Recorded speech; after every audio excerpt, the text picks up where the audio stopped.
नमस्कार दोस्तों, मैं हूं डॉक्टर अमरीश कारी। आपका अपने YouTube चैनल डॉक्टर कारी पर स्वागत करता हूं। आज की इस वीडियो में मैंने आपको एक होम्योपैथी मेडिसिन के बारे में बताना है जिसका नाम है एस्टेलिगो। इस वीडियो में हम जानेंगे कि एस्टेलिगो दवाई कहाँ काम आती है, किन लक्षणों में और किन बीमारियों में इसे हम पेशेंट को देते हैं, इस दवाई के लेने का सही तरीका क्या होता है। जानने के लिए वीडियो पूरा देखें। अगर आप हमारे चैनल पर नए हैं तो चैनल को सब्सक्राइब कर लें ताकि आने वाली हेल्थ रिलेटेड वीडियो से आप अपडेटेड रहें। दोस्तों, इस दवाई के यूजेस की बात की जाए तो ये दवाई मेल फीमेल दोनों के सेक्सुअली ऑर्गन्स पर काम करती है। इसके अलावा ये दवाई हम हेयर से संबंधित यानी बालों से संबंधित रोग में पेशेंट को देते हैं, स्किन से संबंधित रोग में देते हैं, या फिर पेशेंट को अगर नेल्स से संबंधित कोई परेशानी है तो उसमें भी हम इसे दे सकते हैं। अगर स्किन डिजीज़ की बात की जाए तो सोराइसिस एक्जिमा में ये दवाई बहुत असरदार होती है। पेशेंट को अगर धूप में जाने से खुजली होती हो, इसके अलावा फोड़े फुंसी निकले हुए हों तो उसमें ये दवाई बहुत असरदार रहती है।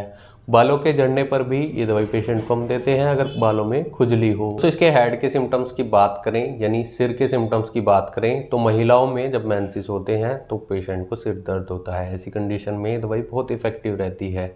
अब हम इसके मेल ऑर्गन्स की बात कर लेते हैं यानी मेल सेक्सुअल ऑर्गन्स के बारे में बात करें तो पेशेंट को धात रोग की अगर शिकायत हो, लंबे टाइम से चलती आ रही हो, चिपचिपा डिस्चार्ज हो रहा हो तो उसमें ये दवाई बहुत असरदार रहती है। इसके अलावा पेशेंट को अगर मास्टरबेशन करने का डिज़ायर होता हो, इसकी इच्छा होती हो और पेशेंट इसको कंट्रोल न कर पाता हो तो ऐसे में अगर ये दवाई दे दी जाए तो पेशेंट को काफ़ी राहत मिलती है। ऐसी डिज़ायरेबल कंडीशन को ये दवाई कंट्रोल करती है। तो ऐसे में पेशेंट चिड़चिड़ा हो जाता है। मेल पेशेंट में अगर चिड़चिड़ापन हो और ये शिकायतें आ रही हो, साथ में मेल ऑर्गन्स यानी जो सेक्सुअल ऑर्गन्स होते हैं उसमें वीकनेस देखने को मिलती हो, कमजोरी देखने को मिलती हो तो उसमें ये दवाई बहुत असरदार रहती है। इसके अलावा पेशेंट को अगर टेस्टिस में दर्द होता हो, अंडाशय में दर्द होता हो, जो दर्द शिफ्टिंग पेन हो, जो बोल सिस्टम तक पेशेंट को देखने को मिलता हो, ऊपर की तरफ जाता हो, तो ऐसी कंडीशन में ये दवाई बहुत असरदार रहती है। जब पेशेंट को डिस्चार्ज हो तो उसके साथ साथ पेशेंट को रिलैक्सेशन जैसे सिम्टम्स देखने को मिलते हैं तो ऐसे में ये दवाई हम पेशेंट को देते हैं। इन सब दिक्कतों में काफ़ी राहत मिलती है। इसके फीमेल सिम्टम्स की बात करें तो जैसा कि मैंने आपको पहले ही बताया है, मेंसेस के दौरान पेशेंट को सिर में दर्द हो तो ये दवाई बहुत इफेक्टिव रहती है। और मेंसेस पेशेंट को बहुत ज़्यादा देखने को मिलते हो जिसमें डिस्चार्ज बहुत ज़्यादा हो। इसके अलावा पेशेंट को कमर का दर्द ऐसा हो जो शिफ्टिंग पेन हो, जो वोम्ब तक जाता हो, जिसके कारण पेशेंट को काफ़ी सारी दिक्कतों का सामना करना पड़ता है। पेशेंट का दर्द क्रैम्पिंग हो, क्रैम्प्स पड़ते हो, इसके अलावा ग्रेट नर्वसनेस पेशेंट के अंदर देखने को मिलती है। पेशेंट के अंदर रेस्टलेसनेस भी देखने को मिलती है, नोजिया जैसे सिम्टम्स देखने को मिलते हैं। जब पेशेंट खाना खाता है तो उसमें काफ़ी राहत मिलती है। साथ ही गैस जैसी शिकायत भी हो तो उसमें काफ़ी राहत देती है ये दवाई।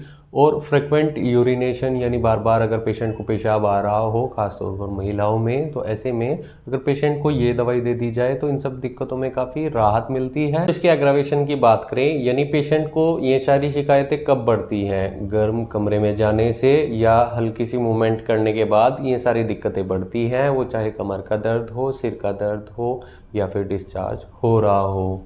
इसके अलावा अगर इसके एम्बुलेशन की बात करें यानी इन सब दिक्कतों में राहत कब मिलती है, जब पेशेंट खुली हवा में जाता है या पेशेंट लेट जाता है तो इन सब दिक्कतों में पेशेंट को काफ़ी राहत मिलती है। अगर ये लक्षण मिलते हैं तो ये दवाई ज़्यादा असरदार रहती है। इसके अलावा पेशेंट को महिलाओं में अगर ल्यूकोरिया देखने को मिलता हो जिसमें वाइट डिस्चार्ज देखने को मिलता हो और थिन हो डिस्चार्ज, तो ऐसी कंडीशन में दवाई देने से पेशेंट को काफ़ी राहत मिलती है। दोस्तों, लेकिन ये दवाई आपको खुद से नहीं लेनी चाहिए। काफ़ी सारी पोटेंसीज में ये यूज़ की जाती है, 30 CH 200 CH और क्यू मदर टिंचर फॉर्म में यूज़ की जाती है। लेकिन डॉक्टर की सलाह पर ही ये दवाई लेना उचित रहता है। इसके लिए आप अपने डॉक्टर से मिले। किसी भी दवाई का सेल्फ मेडिकेशन करना उचित नहीं रहता है। इसके लिए आप अपने डॉक्टर से मिले, नहीं तो दिए गए व्हाट्सएप नंबर पर हमसे संपर्क कर इलाज या सलाह ले सकते हैं।